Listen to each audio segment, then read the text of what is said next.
Χαίρετε. Θα συνεχίσουμε και σήμερα με τον κύριο Τσινικόπουλο, τον Δημήτρη Τσινικόπουλο, τον συνάδελφό μου, που είναι και καλεσμένος απόψε. Θα συνεχίσουμε τη σειρά των εκπομπών, όπου παρουσιάζαμε τα ιστορικά κείμενα και τις πηγές και αποδεικνύαμε ότι οι αρχαιολάτρες εντός εισαγωγικών, οι δολολάτρες στην ουσία και οι σατανιστές, ψεύδονται και συκοφαντούν τον χριστιανισμό σε πολλά, μεταξύ των οποίων ότι κατέστρεψε δήθεν τα αρχαία τεχνουργήματα. Θα σας δώσουμε πολλά κείμενα όπου φαίνεται ότι η καταστροφή των αρχαίων αυτών τεχνουργημάτων, που πράγματι ήταν αριστουργήματα, γίνανε αρχικά και από τους ίδιους τους Έλληνες, από εμφυλίους πολέμους που κάνανε, από τους Ρωμαίους στη συνέχεια, πιο πριν από τους Πέρσες, μετά από διαφόρους πολέμους, και ότι οι χριστιανοί δεν κατέστρεψαν. Αν κατεστράφησαν από κάποιους φανατικούς ελάχιστα κτίρια, στα οποία έβλεπαν οι αγάλματα, όχι το καλλιτέχνημα, όχι το αριστούργημα, αλλά έβλεπαν ένα μέρος όπου γινόταν εσχρότητες, ανθρωποθυσίες, αιματηρές τελετές. Γι' αυτό και κατέστρεφαν εκείνα ή κατεδάφιζαν εκείνους τους ναούς και κατέστρεφαν εκείνα τα τεχνουργήματα. Έβλεπαν δηλαδή, όπως παλαιότερα είπαμε κι άλλη φορά, όταν βγήκαν τα ραδιόφωνα, τα μοντέρνα, τα τελευταίου τύπου, τα γραμμόφωνα εκείνα τα μεγάλα με τα χωνιά, τα πετούσε ο κόσμος διότι ήταν άχρηστα. Σήμερα αυτά όμως τα βλέπουμε ως έργα τέχνης και σε πολλές γκαλερί πωλούνται πανάκριβα. Έτσι ήταν και τότε. Προτού πάμε εκεί, καλωσορίζω βέβαια τον κύριο Τσινικόπουλο για ένα... Καλησπέρα. Καλώς ήρθατε Δημήτρη, καλώς ήρθες. Για ένα 5 λεπτό, επειδή είναι και επίκαιρο το θέμα, θα ήθελα να αναφερθώ σε κάποιο βιβλίο που έπεσε στα χέρια μου. Έχει εκδοθεί από τον κύριο Γεώργιο Ευστρατιάδη, ο οποίος είναι δικαστής και έχει και τον τίτλο εδώ στο βιβλίο «Γεωργίου Ευστρατιάδη, δικαστή, Παύλα εφέδρου αξιωματικού πεζικού», και αναφέρεται για τις επεκτατικές προσπάθειες των Βουλγάρων στο Δεύτερο Βαλκανικό Πόλεμο το 1913 σχετικά με τη Μακεδονία μας, την οποία Μακεδονία υποφθαλμιούσαν πάντοτε οι Σλάβοι, συγκεκριμένα οι Βούλγαροι, αλλά καταλήξαμε τώρα τελευταία να μας την απειλούν και να μας ληστεύουν και το όνομα Μακεδονία και την ιστορία οι Σκοπιανοί. Θα ήθελα λοιπόν να αναφερθώ σε αυτό το πολύ ωραίο βιβλίο. Έκανε πάρα πολύ ωραία μελέτη ο κύριος Ευστρατιάδης και καλό θα ήταν να φροντίσει το βιβλίο αυτό να επανεκδοθεί, διότι έχει εξαντληθεί. Έτυχε να βρίσκεται στα χέρια μου, το χάρισε κάποιος. Μου έκανε εντύπωση η πολύ ωραία ιστορική περιγραφή γεγονότων που έχει, αλλά θα πω και κάτι άλλο. Είναι προς τιμήν του, διότι νιώθει υπερήφανος ότι είναι αξιωματικός έφεδρος. Κάτι δηλαδή που εμείς οι Έλληνες θα πρέπει να λάβουμε σοβαρά υπόψη, δεδομένου ότι τώρα τελευταία ο στρατός, η αγάπη προς την πατρίδα, ο καλώς εννοούμενος εθνικισμός παρεξηγείται, λιδωρείται και από πολλούς θεωρείται και γραφικότητα. Είναι προς τιμήν λοιπόν ενός Έλληνος δικαστή, που ενώ έχει την ιδιότητα του δικαστή και το υψηλό αξίωμα και λειτουργήμα, με τη μεγάλη εξουσία και δύναμη, νιώθει υπερήφανος που είναι έφεδρος αξιωματικός. Όπως πρέπει να νιώθουν υπερήφανοι όλοι οι Έλληνες για τη στρατιωτική τους θητεία και να είναι πάντοτε στρατιώτες, αν χρειαστεί η πατρίδα, όπως είναι σε πολλές χώρες ευρωπαϊκές, όπως είναι στην Ελβετία, όπου οι πολίτες είναι ταυτόχρονα και στρατιώτες, στο Ισραήλ και αλλού. Να θυμίσω ότι οι αρχαίοι Έλληνες έλεγαν ότι η δημοκρατία είναι ισχυρά, διότι ανήκει της όπλα παρεχομένης. Δηλαδή αυτοί που παρήχαν τα όπλα ήταν και οι πολίτες της δημοκρατίας, οι οποίοι υπερασπιζόταν το δημοκρατικό πολίτευμα. Πράγματι, όταν οι ένοπλες δυνάμεις είναι δημοκρατικές, όταν οι πολίτες είναι και στρατιώτες, τότε έχουμε δημοκρατία. Αντίθετα, αν οι ένοπλες δυνάμεις αποτελούν στεγανό είναι ένα σώμα ξένο και τα όπλα παρέχονται όχι με δημοκρατικές διαδικασίες στο λαό, αλλά παρέχονται σε μια κάστα, σε μια χούντα, τότε πλέον δεν έχουμε δημοκρατίες, αλλά έχουμε στρατοκρατικά πολιτεύματα και δικτατορικά. Μεγάλη λοιπόν η χαρά που είδα αυτό το βιβλίο του κυρίου Γεωργίου Ευστρατιάδη, επαναλαμβάνω, Προέδρου Πρωτοδικών και Φέδρου Αξιωματικού Πεζικού, ο οποίος έχει μια πολύ ωραία ανάλυση μέσα και μου θύμισε ένα παλιό ποίημα που λέγανε, το είχα ακούσει από κάτι γιαγιάδες εκεί στην γειτονιά, στην Ευζώνων και Αγία της Τριάδος, στην περιοχή όπου εγώ μεγάλωσα. Έχει λοιπόν ένα ωραίο ποίημα στο εξώφυλλο, ότι ο στρατηγός ο Ιβανόφ, λέει, με τη μεγάλη μύτη θέλησε να πιει καφέ μέσα στη Θεσσαλονίκη.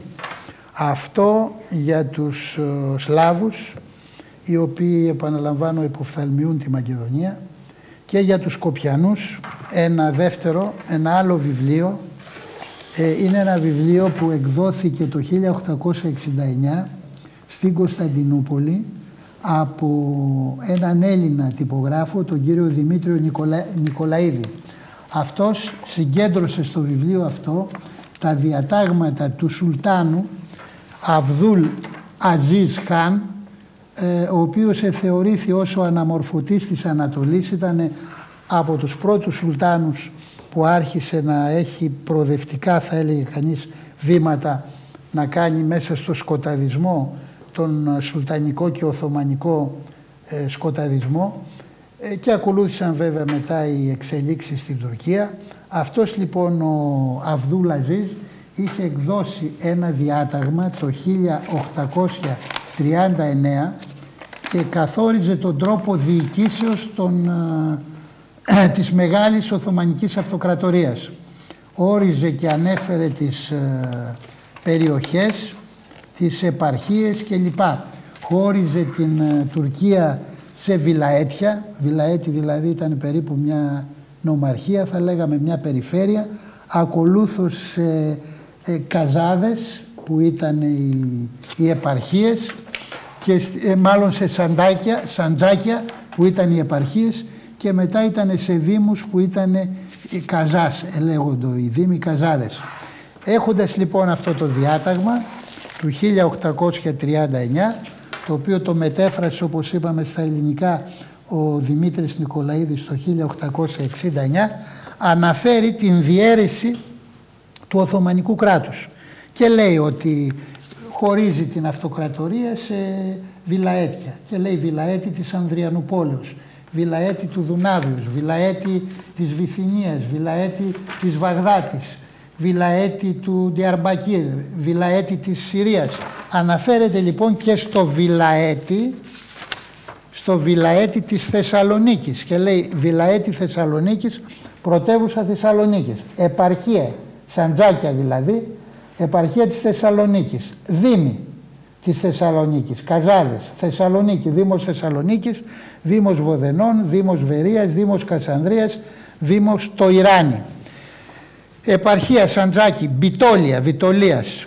Βιτόλια πρέπει να είναι το μοναστήρι, αν δεν απατώμε, Μπίτολα που το λένε. Σαντζάκη, Δήμος Βιτολίων, Σαντζάκη και Οπρουλού, Σαντζάκη κλπ. Βιλαέτη, όπως είπαμε, Θεσσαλονίκης, επαρχία Σαντζάκη Σκοπίων.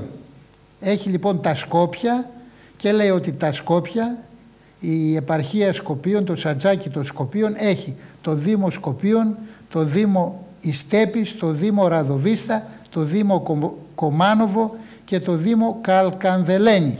Αναφέρει δηλαδή τα Σκόπια ως Σαντζάκη, ως επαρχία Σκοπίων.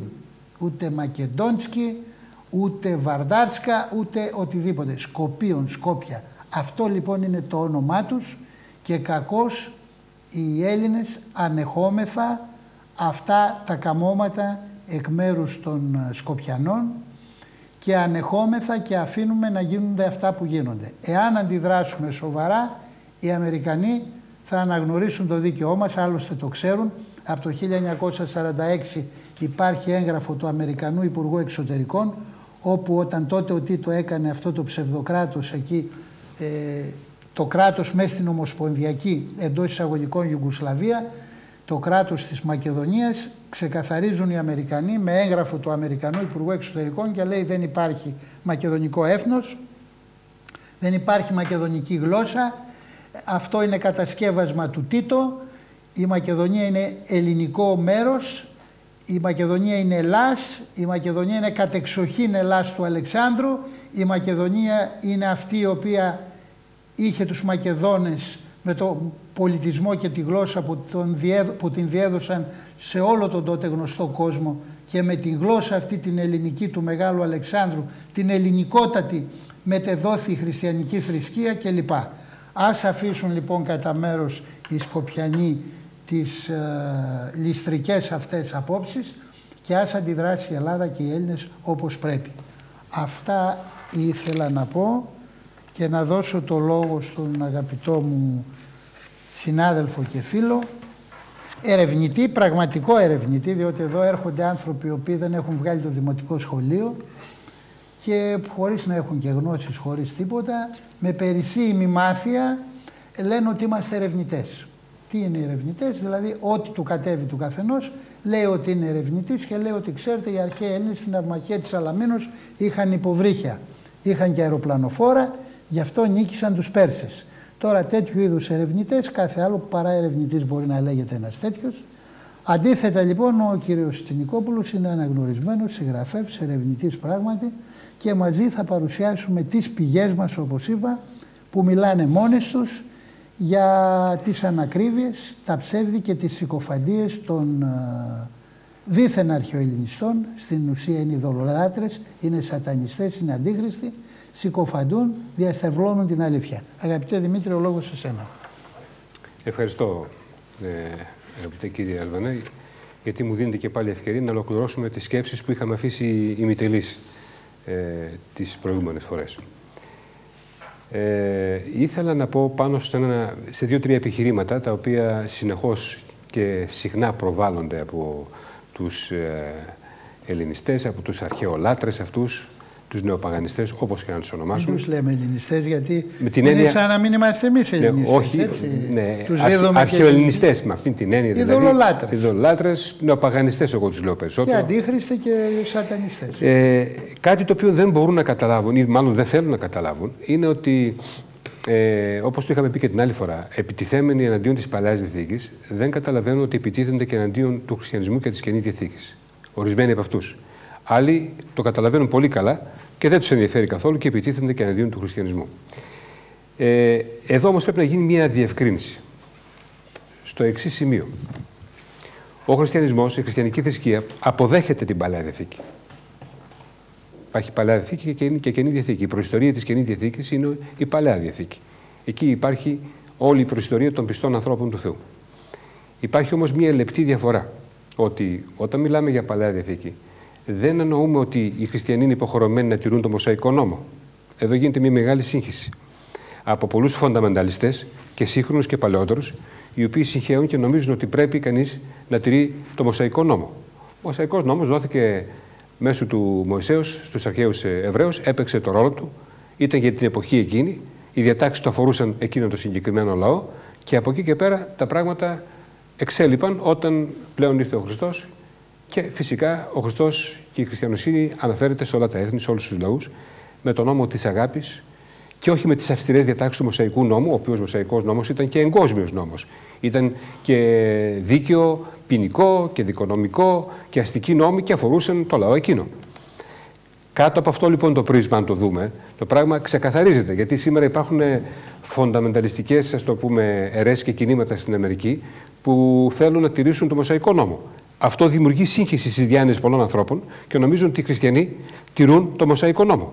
Ο Μωσαϊκός νόμος έχει καταργηθεί, δεν ισχύει, αλλά οι αρχές του Μωσαϊκού νόμου, οι καλύτερες αρχές, όπως η αρχή της αγάπης, η αρχή του ελέους, η αρχή της ισοτιμίας, η αρχή της ελευθερίας και άλλα πράγματα που υπάρχουν στο Δεκάλογο κλπ. Έχουν ενσωματωθεί μέσα στην Καινή Διαθήκη.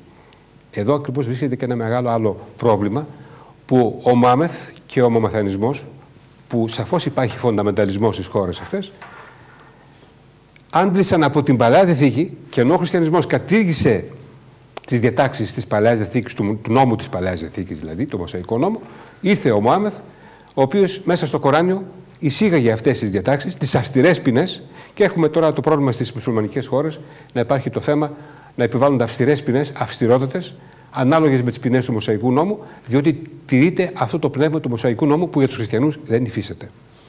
Σε ένα παρόμοιο σημείο βρίσκεται και το θέμα του μισογυνισμού. Υποτίθεται ότι ο χριστιανισμός έχει ένα είδος μισογυνισμού και οι νεοπαγανιστές έχουν πολλά πράγματα να επιρρύψουν στον Απόστολο Παύλο, τον οποίο το θεωρούν μισογύνη, διότι κατά την άποψή τους... Να κάνω μια μικρή συμπλήρωση εδώ για να έχει μια ενότητα, να ολοκληρώσουμε, και μετά να πάμε στον Απόστολο Παύλο. Ναι. Πράγματι, όπως το λες, η Παλιά Διαθήκη δηλαδή έχει, θα έλεγε κανείς, έχει δύο μέρη. Το ένα είναι συγκεκριμένο για μια συγκεκριμένη εποχή, μια συγκεκριμένη περίοδο, και το άλλο είναι με διαχρονικές αξίες που ισχύει πάντα. Και θα πω ένα παράδειγμα. Μέσα στο Μωσαϊκό νόμο για τότε υπήρχαν κάποιες διατάξεις για λόγους υγείας που εμφανίζεται ότι τις δίνει ο Θεός. Για παράδειγμα, με κάποια σκεύη, τα πύληνα σκεύη, τα οποία, δια των οποίων μεταδιδόταν πιο εύκολα αρρώστιες και μικρόβια, τα απαγορεύει, τα θεωρεί ακάθαρτα και λέει να έχετε χάλκινα ή σιδηρά κλπ. Για τότε λοιπόν, εκείνη την εποχή, εντάξει, ίσχυε. Αλλά σήμερα να εφαρμόζουμε το Μωσαϊκό νόμο, για παράδειγμα, όπου έχουμε όχι πύληνα σκεύη ή σιδερένια, αλλά έχουμε νεότατα πολυτελή γυάλινα, χωρίς πρόβλημα τέτοιο υγειονομικό όπως τότε, είναι αντιληπτό ότι δεν έχει καμία σχέση. Αλλά το Μωσαϊκό νόμο που μιλάει για αγάπη, τις 10 εντολές, αυτές είναι διαχρονικές, όπως είπες, είναι η υποδομή της χριστιανικής πίστης, η τελείωση της οποίας επέρχεται δια του Ιησού, γι' αυτό και είπε «Ουκ ήλθον καταλύσε, αλλά πληρώσε τον νόμο». Συνέχισε λοιπόν για τον Απόστολο Παύλο. Συμφωνούμε απόλυτα πάνω στο πράγμα αυτό. Οι βασικές αρχές ενσωματώθηκαν μέσα στην Καινή Διαθήκη και μέσα στη χριστιανική διδασκαλία. Και τελειοποιήθηκαν. Τώρα ερχόμαστε σε ένα άλλο επιχείρημα, ότι δήθεν υπάρχει μισογυνισμός μέσα στην Καινή Διαθήκη και ιδιαίτερα από τον Απόστολο Παύλο. Εδώ θα πρέπει να πούμε ότι γίνεται πάλι μια μεγάλη σύγχυση, θελημένη σύγχυση, διότι ο Απόστολος Παύλος είναι εκείνος ο οποίος λέει στην προς Γαλάτες επιστολή, και είναι γνωστό το χωρίο, ότι δεν υπάρχει άρσεν και φίλοι, βάρβαρος και ήθης, Πέρσος κλπ. Πάντα εσείς είστε εν Χριστώ Ιησού. Να αγαπάτε τις γυναίκες, έτσι οι άνδρες κλπ. Ναι, λοιπόν. Και ότι στην προς Εφεσίους επιστολή λέει ότι όποιος αγαπά τη γυναίκα του, εαυτόν αγαπά. Έτσι. Εκείνοι οι οποίοι είχαν το μισογυνισμό, θα πρέπει να το πούμε αυτό, ήταν οι αρχαίοι Έλληνες, όσο παράξενο και αν μας φανεί αυτό το πράγμα. Γιατί, παραδείγματι, ο Δημόκροτος έλεγε «Η γυνή μη ασκεί το λόγον, δεινόν γαρ». Είναι κακό και φοβερό να μιλάει η γυναίκα. Ο Πλάτων αναφέρεται στον Τίμαιο ότι μία γυναίκα είναι ένας μετεψυχωμένος άνδρας. Και χίλια δυο άλλα πράγματα, τα οποία αν τα διαβάσει κανείς, πραγματικά μένει κατάπληκτος για τον μισογυνισμό των αρχαίων Ελλήνων, που δεν είναι ώρα να τα αναφέρω αυτά. Αυτές οι αντιλήψεις ενδεχομένως επικράτησαν και αργότερα και σιγά σιγά εισεχώρησαν σε διάφορα στρώματα, ώστε να υπάρχει μέχρι σήμερα η αντίληψη, η αισθαμένη αντίληψη, ότι ο χριστιανισμός διδάσκει τον μισογυνισμό. Ο Απόστολος Παύλος είχε και συνεργάτηδες στο Ευαγγέλιό του, και η πρώτη η οποία δέχθηκε τον χριστιανισμό στην Ευρώπη ήταν η Λιδία η Πορφυροπόλης. Έτσι. Αυτό λοιπόν, να ξεκινήσουμε και από εδώ, για να απαντήσουμε. Ναι, και δημιουργήθηκε η εκκλησία στην Καβάλα, εκεί στην Νεάπολη. Αυτό και μόνο δείχνει πόσο ασφαλμένος είναι ο ισχυρισμός ότι δήθεν ο χριστιανισμός επιβλήθηκε τον 4ο αιώνα μετά Χριστόν με κάποια διατάγματα. Ο χριστιανισμός έγινε αποδεκτός από τους ανθρώπους τον 1ο αιώνα, όταν κήρυξε ο Απόστολος Παύλος και οι σύντροφοί του στη λεκάνη της Μεσογείου, στη Μικρά Ασία, στη Μακεδονία, που κατέβηκαν κάτω στη Βέρεια, μετά στην Αθήνα κλπ. Συνεπώς, ποιος υποχρέωσε την Λιδία ή την Δάμπαρη ή τον Διονύσιο τον Αρεοπαγίτη και όλους τους άλλους που γνώρισαν τον χριστιανισμό, ποιος τους υποχρέωσε να γίνουν χριστιανοί? Μια εσωτερική ανάγκη τους έπεισε αυτούς τους ανθρώπους και πολλούς άλλους σιγά, ώστε να εξαπλωθεί ο χριστιανισμός από τον 1ο στο 2ο αιώνα και να φτάσει ο Τερτουλιανός να πει ότι ήμασταν μόλις χθεσινοί. Ο Τερτουλιανός είναι ένας περίφημος απολογητής του χριστιανισμού, το 180 περίπου μετά Χριστόν, και να λέει ότι είμαστε χθεσινοί, αλλά έχουμε γεμίσει τα κάστρα, τις πολιτείες, τα δικαστήρια, παντού ήμασταν χριστιανοί. Ποιος είναι ο λόγος που εξαπλώθηκε ο χριστιανισμός? Είναι ένα ωραίο θέμα. Έχω στα χέρια μου ένα πολύ σπουδαίο βιβλίο εδώ, «Η εξάπλωση του χριστιανισμού», από έναν κοινωνιολόγο, τον Ρόντενι Σταρκ, ο οποίος αναπτύσσει πολλά ενδιαφέροντα τέτοια στοιχεία. Αλλά το κυριότερο στοιχείο που αναπτύσσει και μου έκανε τεράστια εντύπωση είναι ότι τα ήθη των χριστιανών και ο ρόλος των χριστιανών γυναικών ήταν εκείνος που έπαιξε βασικό ρόλο στη διάδοση του χριστιανισμού. Γιατί? Διότι οι γυναίκες χριστιανές, όταν γινόταν χριστιανές, έδειχναν την ευαισθησία τους, την αγάπη τους σε όλα τα στρώματα, σε όλους τους αναξιοπαθούντες, στους φτωχούς, και οι σύζυγοι, οι ειδωλάτρες, βλέπαν τη στάση των γυναικών και ήταν πολύ συγκαταβατικοί με αυτές. Επηρεαζόταν και σιγά σιγά προσχωρούσαν στις τάξεις του χριστιανισμού.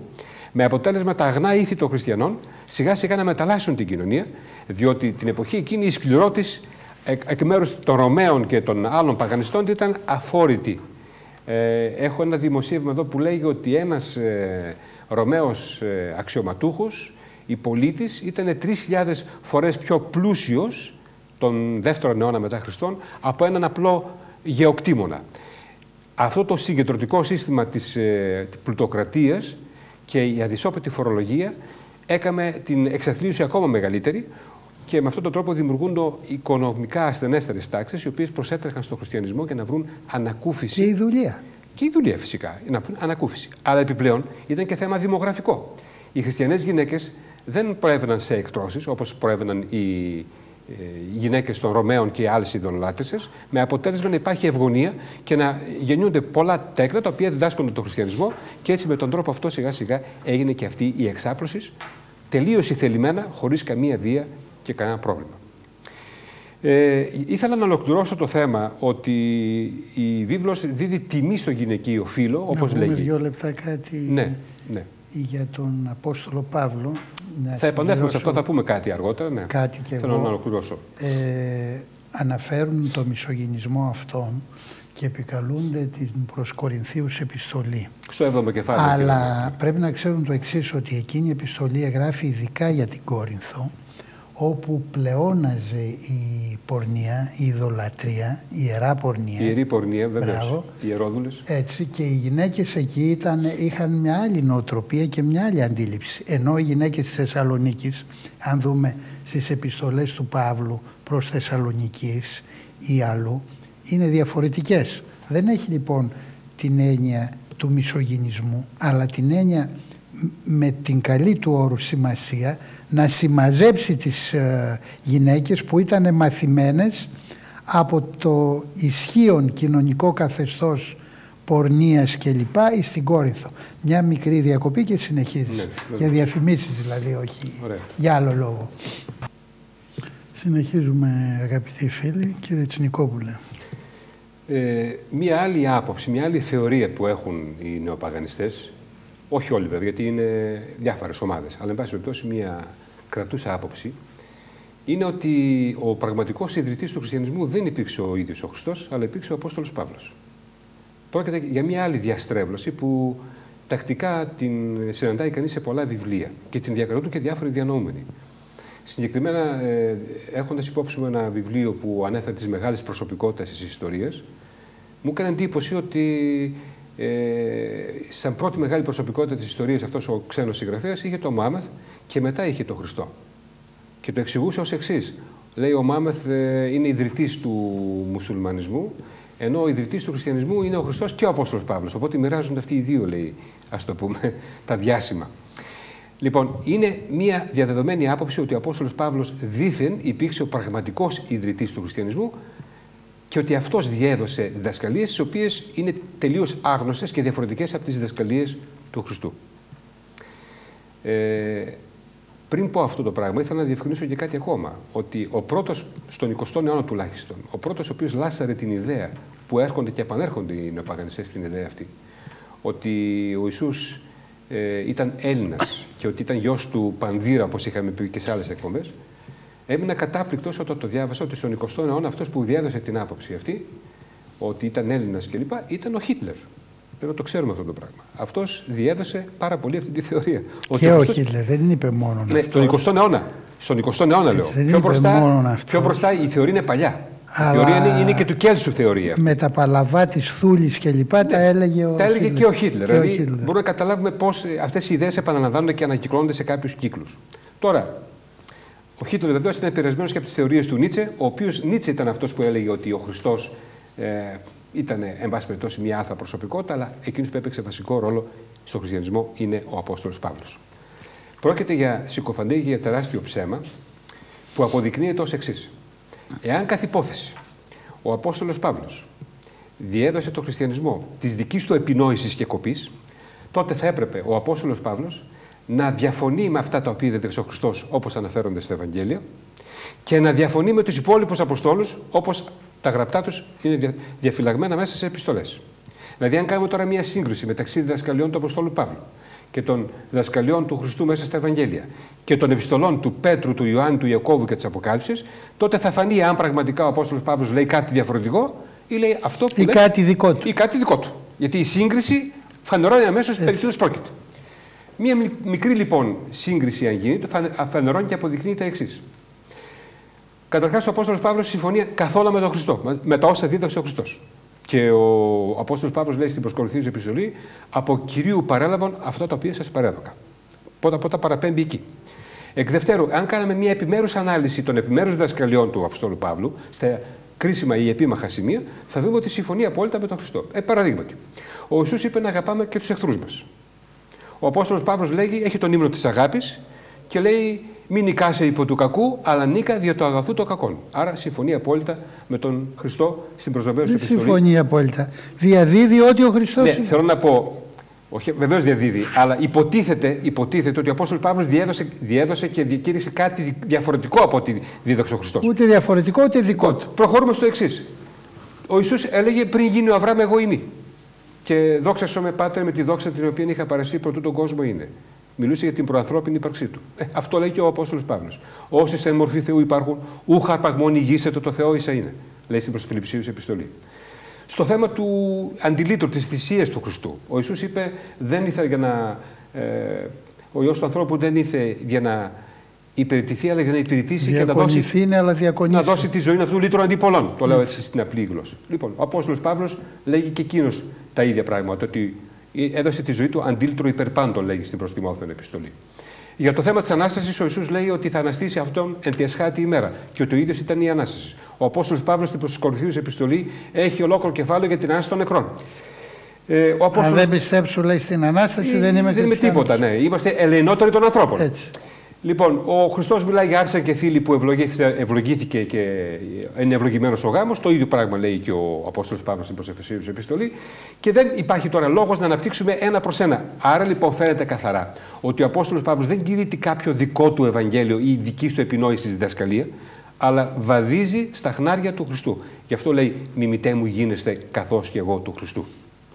Και δεν είναι δηλαδή ο ιδρυτής του χριστιανισμού, δεν μπορεί να θεωρηθεί σε καμία περίπτωση. Και για τον άλλο λόγο. Υπηρέτης του χριστιανισμού, ναι. Και για τον εξής Απόστολος, λόγο. Ναι.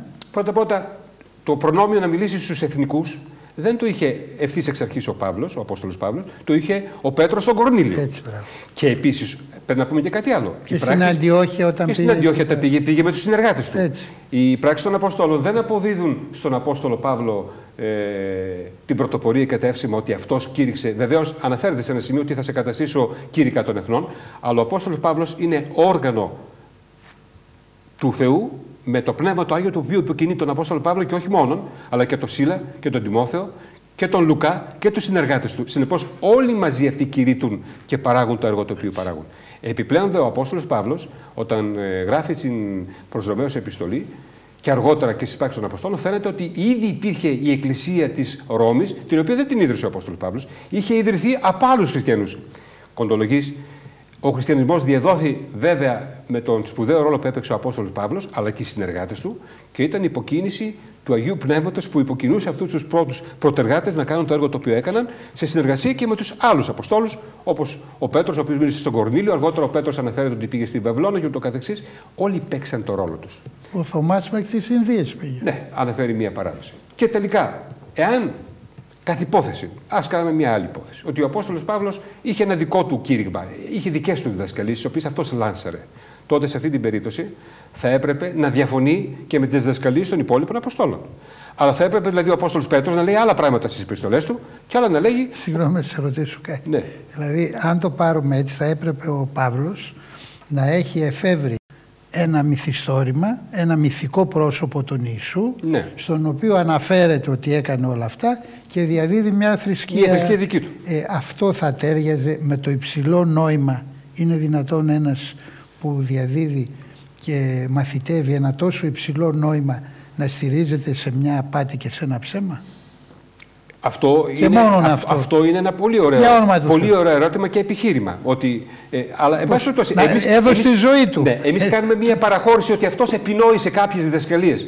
Αν ήταν αυτές οι διδασκαλίες δικές του, θα έπρεπε να αντιφάσουν και να διαφωνούμε τις διδασκαλίες του Χριστού και των λοιπών Αποστόλων. Το γεγονός όμως ότι βάζουμε κάτω και συγκρίνουμε και βλέπουμε ότι δεν διαφωνούν, σημαίνει ότι δεν δίδαξε τίποτα περισσότερο ο Απόστολος Παύλος. Γι' αυτό είπαμε, όπως είπε, ότι μιμητέ μου γίνεστε καθώς εγώ του Χριστού. Επιπλέον, ο Απόστολος Παύλος λέει κάτι πολύ σπουδαίο.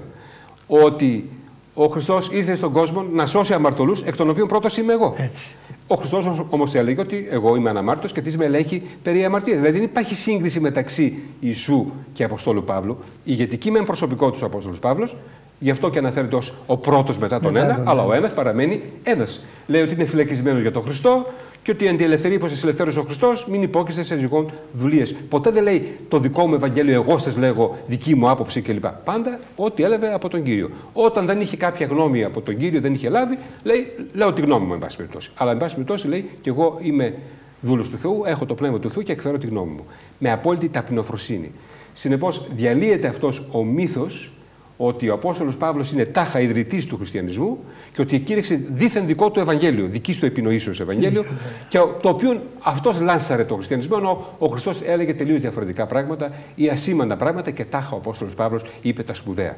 Πρόκειται περί ψέματος και διαστραβλώσεως της αληθείας. Συγγνώμη, δηλαδή εδώ έχουν και μια άλλη αντίφαση.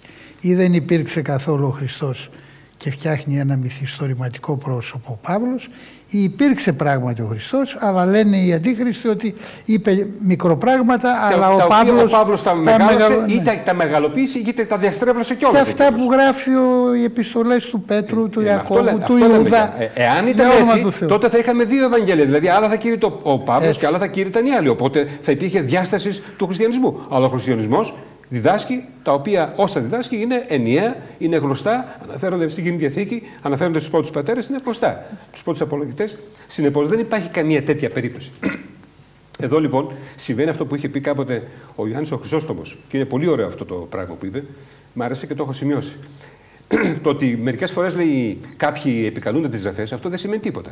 Γιατί και ο διάβολος επικαλέστηκε τις γραφές όταν ήταν στον πειρασμό με τον Χριστό. Έτσι. Αλλά εκείνο που φταίει δεν είναι, λέει, αλλούχ η γραφή αιτία, αλλά η διάνοια ή τα καλώς ηρημένα, κακώς ερμηνεύουσα. Ήδη και ο Απόστολος Παύλος λέει ότι υπάρχουν και κάποια στοιχεία ίσως δυσνόητα στις επιστολές του Παύλου, που οι αμαθείς διαστραβλώνουν προς ιδίαν αυτόν απώλεια. Από αυτή την άποψη λοιπόν φαίνεται καθαρά ότι υπάρχει ένα μεγάλο χάσμα στις σκέψεις των νεοπαγανιστών, οι οποίοι προσπαθούν με κάθε τρόπο να θολώσουν τα νερά και να διαστραβλώσουν την αλήθεια. Μένει, δεν ξέρω αν υπάρχει χρόνος, να πούμε και ένα άλλο θεματάκι σε 5 λεπτά, αν έχουμε χρόνο. Ο χριστιανισμός, όπως είπαμε, η χριστιανική διδασκαλία έχει σαν βάθρο της την αγάπη. Πίστη και αγάπη. Βέβαια και η ελπίδα, λέει ο Απόστολος Παύλος, είναι οι τρεις βασικές ιδιότητες. Η αγάπη στον αρχαίο κόσμο ήταν άγνωστη.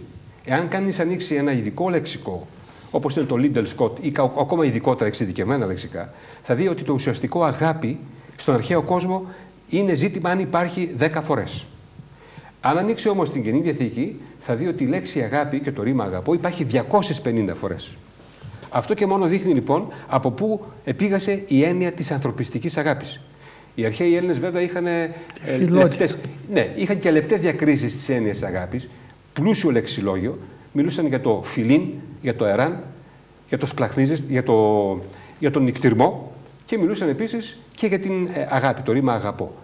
Αλλά ωστόσο, παρά τις λεπτές αυτές διακρίσεις, του στέργιν, φιλίν, αγαπάν και εράν, η ανθρωπιστική αγάπη προέρχεται μέσα από τον χριστιανισμό. Κάτι όμως το οποίο είναι εκπληκτικά, θα λέγαμε, όμορφο, είναι ότι η λέξη και το ρήμα σπλαχνίζομαι που χρησιμοποιεί ο Χριστός είναι παντελώς άγνωστο ρήμα στην αρχαία ελληνική φιλολογία. Αν ανοίξει κανείς το λεξικό του Λίντελ Σκοτ, που είναι ειδικό πάνω στα θέματα αυτά, θα δει ότι το ρήμα σπλαχνίζομαι και εσπλαχνία υπάρχει μόνο στα Ευαγγέλια. Δεν υπάρχει πουθενά άλλου στην αρχαία φιλολογία. Γιατί? Διότι και ο Πλάτων και οι άλλοι και οι Στοικοί θεωρούσαν την εσπλαχνία και τον νύκτο σαν ελάττωμα. Ο Πλάτων είχε αφαιρέσει τους επέτες και οποιοσδήποτε αναξιοπαθούντες από το ιδονικό κράτος του και θεωρούσε ότι δεν πρέπει να υπάρχουν άνθρωποι που θα πρέπει να τους δείξει κανείς συμπόνια, ήκτο. Η έννοια λοιπόν της εσπλαχνίας, όπως ο Ιησούς του λέει ότι είδε τα πλήθη και εσπλαχνίστη, γιατί ήταν πρόβατα ως μη έχοντα ποιμένα, ή όταν κάποιος παραλυτικός ή οποιοδήποτε μάλλον λεπρός ήρθε και τον πλησίασε και του λέγει ότι «Κύριε, σε παρακαλώ θεράπευσέ με», και λέει «Εσπλαχνίστη αυτόν», και του λέει «Να γίνει σύμφωνα με το θέλημά σου, σύμφωνα με την πίστη σου». Η έννοια της εσπλαχνίας λοιπόν είναι μια βασική έννοια στο χριστιανισμό και γι' αυτό μας λέγει στο Μαρθαίο να γίνεστε τέλειοι όπως ο πατήρ ο ουράνιος είναι τέλειος, και στο αντίστοιχο σημείο του Λουκά λέει να γίνεστε φιλέσπλαχνοι όπως ο πατήρ ο ουράνιος είναι φιλέσπλαχνος. Δηλαδή η ηθική τελειότης επιτυχάνεται με την φιλεσπλαχνία, όπως ακριβώς αναφέρεται στην παραβολή του φιλέσπλαχνου πατέρα. Κάποτε λεγόταν παραβολή του άσωτου Ιού, αλλά οι έρευνες έδειξαν ότι το κέντρο βάρους της παραβολής δεν είναι τόσο πολύ ο άσωτος Υιός, όσο η στάση του φιλέσπλαχνου πατέρα. Αυτό είναι ο χριστιανισμός, τον οποίο δεν θέλουν κάποιοι κύκλοι να τον δεχθούν, να τον καταλάβουν, να τον αποδεχθούν, να καταλάβουν ότι το μεγαλείο που έχει ως προς την αγάπη, την συγχωρητικότητα, την ανεκτικότητα, την ταπεινοφροσύνη, είναι ιδιότητες και έννοιες άγνωστες στον αρχαίο κόσμο. Και όπως είπα προηγουμένως, ο αρχαίος κόσμος, όταν είδε αυτές τις ιδιότητες που είναι τόσο θαυμάσιες, σιγά σιγά προσελκύστηκε. Προσελκύστηκαν οι γυναίκες, προσελκύστηκαν οι δούλοι, προσελκύστηκαν οι καταφρονεμένοι και σιγά σιγά διέδωσαν τον χριστιανισμό και βλέποντας τα καλά τους έργα, βλέποντας την καλή τους συμπεριφορά, βλέποντας τα αγνά ήθη και άλλοι, και σιγά σιγά και Ρωμαίοι και αξιωματούχοι, οι οποίοι βεβαίως και στον πρώτο αιώνα δεν ήταν λίγοι αυτοί οι οποίοι από τις μορφωμένες τάξεις γνώριζαν τον χριστιανισμό, γιατί υπάρχει μια άλλη κατηγορία του Κέλσου και του Νίτσε, ότι μόνο οι κατώτερες τάξεις. Ενώ είχε και συγκλητικούς και στρατηγούς. Αλλά και ο Σέργιος Παύλος που ήταν Ανθίπατος, και ο Γαλίων, όλοι αυτοί, ο Διονύσης ο Αreopagitης και τόσα άλλα ονόματα που αναφέρονται μέσα. Λοιπόν, αυτοί τι ήτανε? Υπήρχαν πολλά λαμπρά πνεύματα τα οποία σπάστηκαν τον χριστιανισμό από τον πρώτο αιώνα, αλλά αυτό έγινε με τη δική τους θέληση, γιατί είδαν ότι κατέρευσε η αρχαία θρησκεία. Θα ήθελα να τελειώσω τη δική μου εισήγηση στο σημείο αυτό και να πω το εξής. Πάνω στην κριτική που ασκείται στο θέμα το τι γινόταν τον 4ο αιώνα, όπως πολύ σωστά έχεις αναφέρει στην προηγούμενη εκπομπή, αγαπητέ Χρήστο, ο ίδιος ο Ιουλιανός ο Παραβάτης. Πρωτού μπεις εδώ λίγο, ναι, πρωτού πιάσουμε το κεφάλαιο του Ιουλιανού και θέλω να το ακούσουμε, να πούμε το εξής όμως, ότι στην αρχαιότητα υπήρχαν πνεύματα ευαίσθητα. Δηλαδή υπήρχε έστω και με τη λέξη, με την έννοια ήκτος όπως λέμε, φιλότης, υπήρχαν αυτά τα ένστικτα μέσα. Αλλά ο χριστιανισμός ήταν αυτός που ήρθε και τα ανοίγαγε πλέον σε πραγματικότητα. Και σε αξίες. Σε αξία και σε θρησκεία. Διότι δεν μπορούμε να πούμε ότι μέσα στην αρχαία Ελλάδα δεν υπήρχαν αυτά τα σπέρματα. Υπήρχαν. Και θα σου πω του Σοκράτη που είπε «Και αν όνος με λακτήσει καγώ αντιλακτήσω αυτόν». Είναι μεγάλο. Αυτό το είπε ο Σοκράτης, αν μου επιτρέπεις. Αλλά ο Αριστοτέλης παρακάτω λέγει ότι είναι καλό να ανταποδίδουμε κακόν αντί κακού. Αλλά άλλη είναι η έννοια. Βεβαίως, υπήρχαν αυτές. Απλά ο χριστιανισμός πλέον έρχεται, απελευθερώνει, διαλύει τα σκοτάδια. Βεβαίως. Και αυτά τα προ-Χριστού ψήγματα, τις δάδες, τους δαυλούς, τις αντικαθιστά πλέον με το φως του χριστιανισμού, του ηλίου, το οποίο διαλύει τα σκότη. Οφείλουμε όμως να πούμε, έτσι, γιατί πρέπει να είμαστε αντικειμενικοί, η διαφορά μας είναι μόνο με την ειδωλατρία. Η Ελλάδα, ο ελληνικός πολιτισμός πράγματι ήταν υψηλός πολιτισμός, αλλά υπέφερε κάτω από το σκοτάδι της ειδωλατρίας. Αυτό για να το ξεκαθαρίσουμε. Αυτό συμφωνώ απόλυτα. Γι' αυτό και ήρθαν οι Έλληνες, όπως είπες, από τους πρώτους, μόνοι τους, επίκνωσαν τις τάξεις του χριστιανισμού, διέδωσαν τον χριστιανισμό, αρχικά όπως λες από τους καταφρονεμένους κλπ. Αλλά έφτασε στο σημείο μέχρι και αυτοκράτορες, ο Κωνσταντίνος, ο Μέγας, ο Άγιος, ο Θεοδόσιος και πολλοί άλλοι, οι οποίοι μόνοι τους, βλέποντας το μεγαλείο του χριστιανισμού, που όπως λες πολύ σωστά είναι η αγάπη την οποία εκδηλώνει ο χριστιανισμός, έρχονται και αυτοί που ήταν διώκτες του χριστιανισμού, οι Ρωμαίοι, επιβάλλουν πλέον 3 αιώνες μετά, τον 4ο αιώνα, ως επίσημη θρησκεία το χριστιανισμό. Όπως ο κομμουνισμός, για παράδειγμα, έπεσε και λέει ελευθερία. Επιβάλλει το καθεστώς της ελευθερίας. Διείδε λοιπόν την υπεροχή του χριστιανισμού, του αληθινού Θεού, και είπε ότι επίσημη θρησκεία, ευνοούμενη θρησκεία, αν θες να το πούμε αλλιώς, θα είναι ο χριστιανισμός. Τα Ξώανα, ο Δίας, η Άρτεμις και όλα αυτά τα εσχρά της ειδωλολατρίας καταργούνται. Τώρα, αν έχεις την καλοσύνη, πες μας για τον Ιουλιανό. Θα πω για τον Ιουλιανό και να συμπληρώσω τόσα πολύ ωραία είπες και το εξής, ότι βέβαια υπήρχαν σε σπέρματα, όπως πολύ σωστά το είπες, και κάποιοι αρχαίοι Έλληνες φιλόσοφοι είπαν ορισμένα τέτοια ρητά. Δεν ήταν όμως τρόπο ζωής και καθεστώς ζωής. Δεν άγγιζαν τους ανθρώπους αυτά τα πράγματα. Μπορεί μια πολύ μικρή, ας το πούμε, ομάδα κάποιων φιλοσόφων, οι Πυθαγόροι, ξέρω εγώ κλπ. Και απλών ανθρώπων ακόμα. Μπορεί να τους άγγιζαν. Αλλά το θέμα είναι, πολύ ωραία το είχε πει κάποτε νομίζω ο ίδιος ο Βολτέρος το είπε, ότι η επίδραση πάνω στα ήθη των ανθρώπων, των Ελλήνων φιλοσόφων, ήταν τόσο μικρή, ώστε δεν μπορούμε να πούμε, λέγει, αν επέδρασαν στη ρήμη που ζούσε ο Σωκράτης ή ο Πλάτων κλπ. Αυτό είναι ένα θέμα, δηλαδή, πόσο μεγάλη επίδραση μπορεί να είχε στην ανθρωπότητα το κήρυγμα κάποιων φιλοσόφων. Μπορεί να υπήρχε ένας κύκλος μαθητών που να ακολουθούσαν κάποια ρητά. Επιπλέον, αυτό το οποίο μου έκανε κατάπτυξη και το οποίο διαπίστωσα είναι κάτι άλλο. Ότι πολλά ρητά τα οποία αποδίδονται σε κάποιους Έλληνες, όπως το Θαλίτο Μιλήσιο παραδείγματι, που είπε ότι όσοι είναι μεσά σε θερό μη πεις, ή όσα εσύ δεν θες να σου κάνουν, κάνουν, και τα γνωστά εκείνα θέματα που αναφέρονται στον Θαλίτο Μιλήσιο. Είναι ρητά τα οποία αποδίδονται κατά παράδοση σε αυτό, αλλά έχουν ανθολογηθεί τον 5ο αιώνα μετά Χριστόν. Κανείς δεν γνωρίζει δηλαδή αν πραγματικά ο ανθολόγος, ο Στοβαίος, γιατί εκείνος τα ανθολόγησε, ήταν χριστιανός και αν πράγματι, ας το πούμε, είχε... Το είπε όντως ή το έβαλε. Και το λέω αυτό για τον εξής λόγο, γιατί πολλές φορές που διαβάζω διάφορα άρθρα των νεοπαγανιστών, το πρώτο επιχείρημα που έχουν να πούν είναι ότι, ξέρετε, ο Χριστός δεν έγραψε τίποτα και άρα δεν είμαστε σίγουροι για το τι είπε ο Χριστός, διότι ο Χριστός δεν έγραψε κλπ. Μα ας καθίσουν να δουν αν ο Πυθαγόρας έγραψε τίποτα. Ας καθίσουν να δουν αν ο Θαλής ο Μιλήσιος έγραψε, που αναφέρονται στον 5ο αιώνα μετά Χριστόν, ότι συνελέγησαν. Όχι, καλόπιστα, εμείς το πάρουμε. Και θα δούμε μετά ότι υπάρχει και μια πιθανότητα πολλά από τα ρητά τα οποία αποδίδονται στο Θαλή να μην είναι πραγματικά του Θαλή και να είναι φιλτραρισμένα μέσα από χριστιανικές αρχές και να πέρασαν μέχρι τον 5ο αιώνα μετά Χριστόν. Να είναι απόκριφα του χριστιανισμού. Ναι, δηλαδή πολλά πράγματα. Διότι εδώ ο καθηγητής της κλασικής φιλολογίας, ο Τιβέριος, σε ένα σύγγραμμα που έγραψε τώρα προσφάτως, δείχνει ότι υπήρχε αμφίδρομη σχέση. Δηλαδή... Δημήτρη, πάντως έχουμε αρχαία από ανασκαφές, επιγραφές που επιβεβαιώνουν ότι λέγονταν αυτά τα ρητά. Υπήρχε. Δεν λέγω και το γνώθησε αυτόν για αυτά τα πράγματα.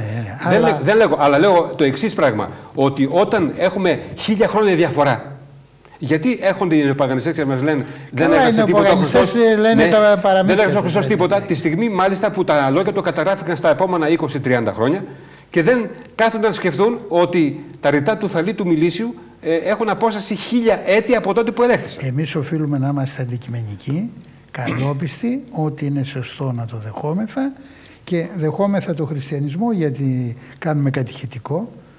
Μπορεί κανείς και να μην πιστεύει, αλλά δεν μπορούμε να μην δεχθούμε την υπέροχη αυτή διδασκαλία και την πραγματικότητα που άλλαξε τον κόσμο. Τον έκανε καλύτερο. Πώς θα το κάνουμε? Ο κάθε καλόπιστος άνθρωπος. Πώς το κάνουμε? Έτσι. Ο κάθε καλόπιστος άνθρωπος. Από την ώρα που ήρθε ο χριστιανισμός άλλαξαν αυτά και αλλάζουν ακόμα, διότι η πτώση του ανθρώπου από την ειδωλατρία, Δημήτρη, ήταν τόσο μεγάλη και σε τέτοιο βάραθρο που ακόμη και σήμερα ο χριστιανισμός δεν κατάφερε τον άνθρωπο να τον ημερέψει και να τον κάνει έτσι όπως πρέπει. Τον διορθώνει συνεχώς. Βεβαίως.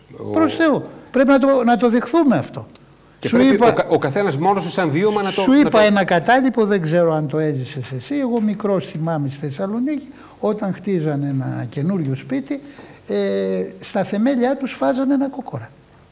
Στον 20ο αιώνα, τώρα πριν, όταν ήμουν εγώ παιδί, ήταν κατάλοιπο της ειδωλατρίας που ο χριστιανισμός με όλα αυτά δεν κατάφερε ακόμη να την εξαλείψει εντελώς. Να πω τα καρναβάλια. Μην κοιτάμε τα καρναβάλια που χαιρόμαστε, που τα παιδάκια δίνονται τσολιαδάκια. Αυτά τα καρναβάλια εντάξει, αλλά έχει και κάτι καρναβάλια κατάλοιπα των διονυσιακών τελετών, που αν τα δεις σήμερα και έχεις λίγο μυαλό, καταλαβαίνεις τι γινόταν τότε. Έτσι. Οι εσχρότητες. Λοιπόν, μην λέμε. Αν σήμερα είναι κάποια πράγματα εχθρά, πόσο μάλλον ήταν την εποχή. Ναι, τότε που είχαμε αυτά που είπαμε και σε άλλες εκπομπές, δεν τα είπαμε. Τα διαβάσαμε από αρχαία κείμενα. Τα Σατουρνάλια, τα Βρουμάλια. Μπράβο, βουκανάλια, τα διαβάσαμε από κείμενα των αρχαίων Ελλήνων. Έτσι. Για πες μας για τον Ιουλιανό, γιατί λοιπόν, να προλάβουμε κιόλας. Να πούμε ότι σε ένα σύγγραμμά του που αναφέρεται Μισοπόγων ή Αντιοχικός, αναφέρεται ότι η απόρριψη της εθνικής θρησκείας εκ μέρους των Αντιοχαίων ήταν γεγονός, οι οποίοι τόσο πολύ αδιαφορούσαν, λέει, για την εορτή του Απόλλωνος, ώστε ο εθνικός ιερέας στη θέση των εκατομβών που προσεφέρονται στο παρελθόν, θυσίασε μόνο μία χίνα, την οποία έφερε ο ίδιος από το σπίτι του. Αυτό δείχνει λοιπόν ότι σε τι κατάσταση βρισκόταν η εθνική λατρεία την εποχή εκείνη. Το ενδιαφέρον είχε πάυσει να υπάρχει. Η μεγάλη απογοήτευση του εθνικού κόσμου ήταν πάρα πολύ διαδεδομένη.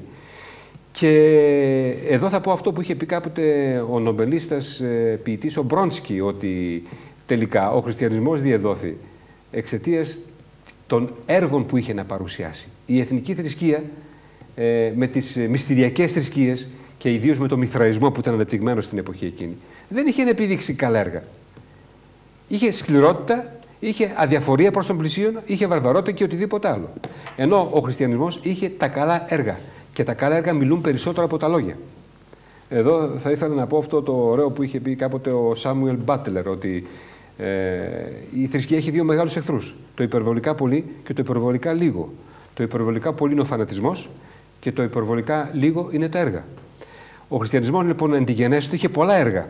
Ήταν μια εκκλησία μαρτύρων με έργα πολλά και διδασκαλία. Αυτό είναι βέβαια, αλλά η οποία διδασκαλία συνοδεύεται από τα έργα.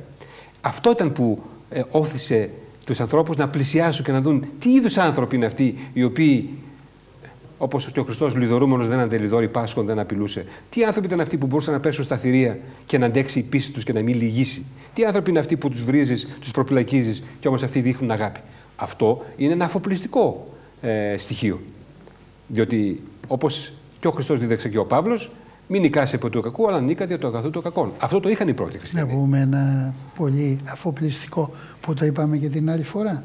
Βάζαν τους ανθρώπους μέσα στα υποδρόμια και στα διάφορα θέατρα εκεί της αρχαιότητας και στα κολοσσέα και σκοτώνονταν, μονομαχούσαν ο ένας με τον άλλο.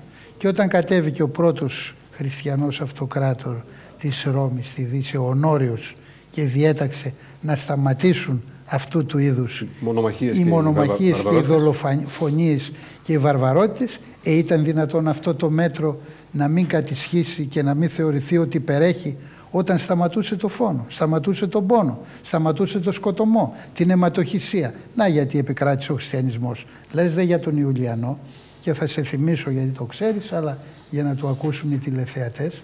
Ο Ιουλιανός λοιπόν όταν ήθελε να αναβιώσει την αρχαία ειδωλολατρία, έλεγε ότι οι ειδωλολάτρες ιερείς έπρεπε να μιμηθούν τους χριστιανούς και να κάνουν φιλανθρωπικά ιδρύματα. Φτωχοκαμεία, ορφανοτροφία, γυροκομεία, άσυλα που δεν υπήρχαν στην αρχαιότητα. Σωστά. Λοιπόν, άρα μιμείται λοιπόν το σύστημα το χριστιανικό, ναι, και τα έργα τα χριστιανικά. Και μάλιστα είχε πρόβλημα, διότι είχε και προσόντα Ιουλιανός, να λέμε την αλήθεια, αλλά επρόκειτο περί διαταραγμένης προσωπικότητας και μάλιστα είχε τόσο μίσος με τους χριστιανούς που δεν τους έλεγε χριστιανούς, τους έλεγε Γαλιλαίους. Ναι. Οπαδούς. Αυτό το έργο και το έργο πέρασε ήταν κατά Γαλιλαίων. Έτσι. Δεν έλεγε ποτέ τη λέξη χριστιανός. Πάθαινε αμόκ. Και μόνον αυτό δείχνει ότι είναι μια διαταραγμένη προσωπικότητα. Ένας άνθρωπος υγιής δεν θα δίστασε να πει ότι οι χριστιανοί είναι έτσι, να αντικρούσει, να αντιλέξει. Είχε λοιπόν πρόβλημα, βιώματα προφανώς. Και εδώ να πούμε και μια αλήθεια, όχι μια αλήθεια, να τα λέμε. Τώρα ότι αν βρέθηκαν μέσα στις τάξεις των χριστιανών κάποιοι δίθεν χριστιανοί που εν ονόματι του χριστιανισμού κάναν χειρότερα από ό,τι οι ειδωλολάτρες, αυτό είναι μια άλλη ιστορία. Αν κάποιοι δικαστές είναι ανέντιμοι, αν κάποιοι αστυνομικοί δεν κάνουν το καθήκον τους, κάποιοι δικηγόροι, κάποιοι γιατροί, δεν σημαίνει ότι η δικαιοσύνη δεν είναι ιδανικό και δεν είναι καλή, δεν σημαίνει ότι η αστυνομία σαν θεσμός είναι κακός, δεν σημαίνει ότι ξέρω εγώ οι δικηγόροι ή οι γιατροί σαν θεσμός δεν είναι καλό πράγμα. Και δεν σημαίνει επίσης ότι ο Χριστός έφταιγε που είχε και τον Ιούδα μέσα στις τάξεις. Ακριβώς. Βεβαίως ο εν ονόματι του Χριστού φαρισαϊσμός είναι χειρότερος και από τον Ιουδαϊκό φαριζαϊσμό, διότι δεν επιτρέπεται εν ονόματι της αγάπης, όπως είπες προηγουμένως που είναι ο χριστιανισμός, να κάνεις κακίες και πράγματα τα οποία δεν είναι σωστά. Πράγματι έτσι είναι. Πέρασε όμως πολύ γρήγορα και η σημερινή εκπομπή. Ναι. Θέλω να σε ευχαριστήσω και θα συνεχίσουμε, αγαπητοί φίλοι, την επόμενη Πέμπτη πάλι, 9 με 10. Θα έχουμε εδώ και τον κύριο Τσινικόπουλο και άλλους φίλους για να επισημαίνουμε πάντοτε κάποιες ιστορικές αλήθειες, κάποιες πραγματικότητες, σε μια προσπάθεια να μορφώνουμε, να πληροφορούμε και να ψυχαγωγούμε. Ευχαριστώ Δημήτρη. Και εγώ ευχαριστώ. Χαίρετε, να είστε καλά.